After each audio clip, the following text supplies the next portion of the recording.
Now, the European Commission wants to change copyright laws to help musicians, TV program makers and even publishers make more money out of their work. But the Commission's plans are upsetting Google, which owns YouTube, where, of course, many of us go to watch stuff for free. André-Pierre Duplessis takes a look at the battle between tech companies and content providers. When the European Union last overhauled its copyright laws in 2001, music lovers were buying over 2 billion CDs a year. Companies like Facebook and Twitter didn't even exist, and newspapers like Germany's Bild sold more than 4 million copies a day. More than a decade later, media companies and musicians are struggling as they try to compete in an increasingly digital world. That's why the EU's executive arm is proposing a legislative overhaul to bring it up to speed with the internet age. Being European means the right to have your personal data protected by strong European laws. Because Europeans do not like drones overhead recording their every move, or companies stockpiling their every mouse click. On Wednesday, the European Commission proposed 2 packages of legislation that would introduce sweeping changes. One is aimed at strengthening telecom firms and include regulation of chat and calling apps like Skype that would have to include free emergency calling services. Another is aimed at copyright laws that would bring the same TV and movie content to all Europeans. For example, BBC's video-on-demand service iPlayer will have to be made available across the continent.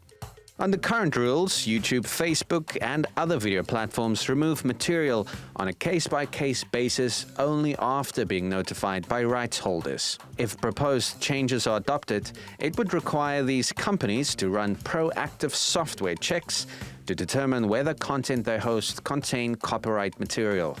Google will be especially hard hit by the rules, as its YouTube and Google News services will have to pay out more for hosting content it doesn't own.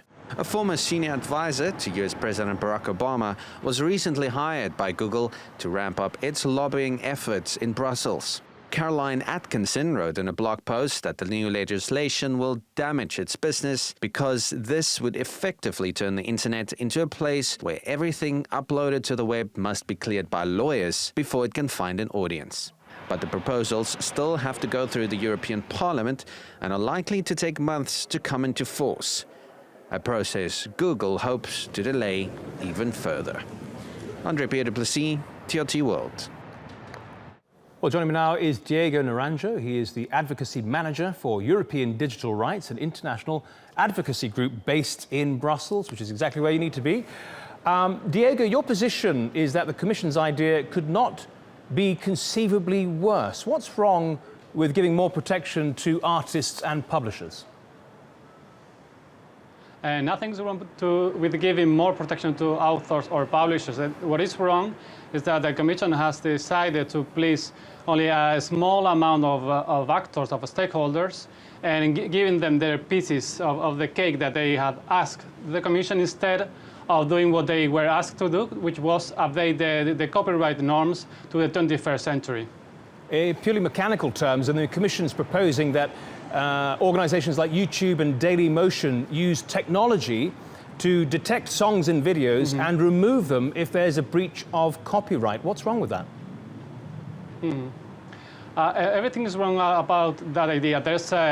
And this is based on the idea of Content ID, which is one of the technologies that YouTube, that Google has developed in the last year with a huge investment from them.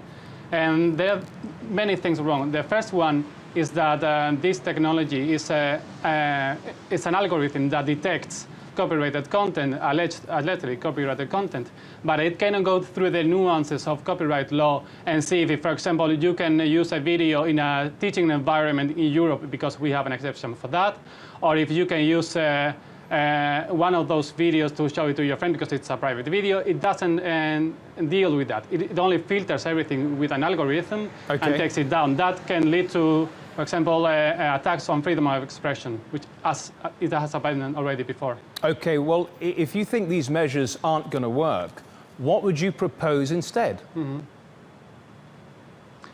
Well, I would say that generally the rights holders need to adapt themselves to the 21st century and see what works.